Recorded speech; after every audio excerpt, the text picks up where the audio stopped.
Number 5, true believers are endless life possessors. A couple of verses on that. Hebrews 7:16, 2 Peter 3:18, those two verses. How about John 3:16? We all know that whosoever believeth in him should not perish, but have everlasting life. The instant that we believe on the Lord Jesus Christ, we have everlasting life. Not we hope to get it. There is a future element. I mean, whoa, this isn't what it's going to be like, but this is a beginning of what it's going to be like. I right now, Hebrews 7:16, live after the power of an endless life.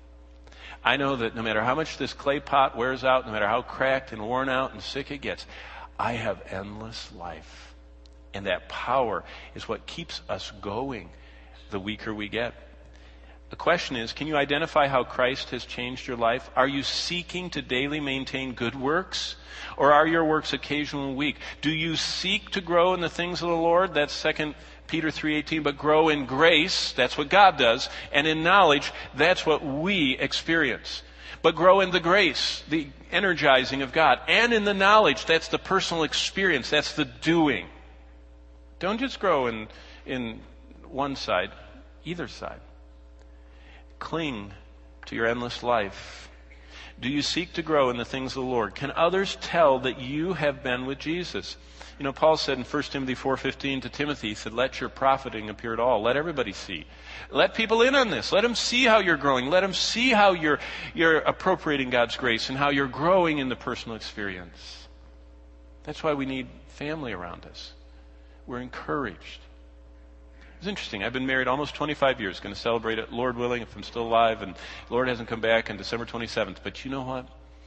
This week I learned something about Bonnie I never knew.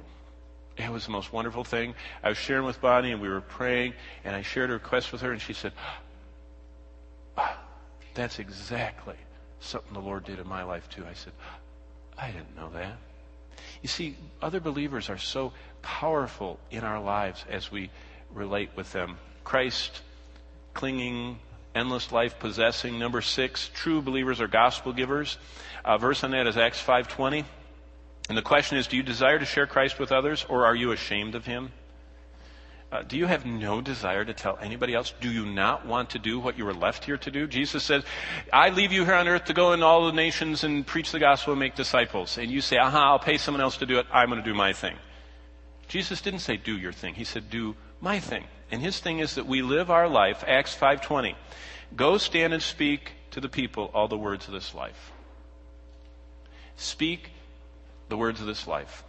Do you know, I often am cloistered around Christians. I have so many people that I have to meet with every week, and almost all of them are Christians, that I have a habit in my life. I regularly get out of the confines of the ivory tower of the church, and I go out and I meet with people. And the stories that you hear about the Daniels that are overdosing and the Carls and everybody else are intentional leaving and going and sitting where unsaved people are and finally finding a moment to just say, oh, excuse me, and start sharing the gospel. Why?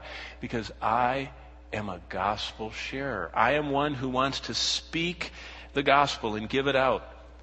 Do you desire to share Christ with others?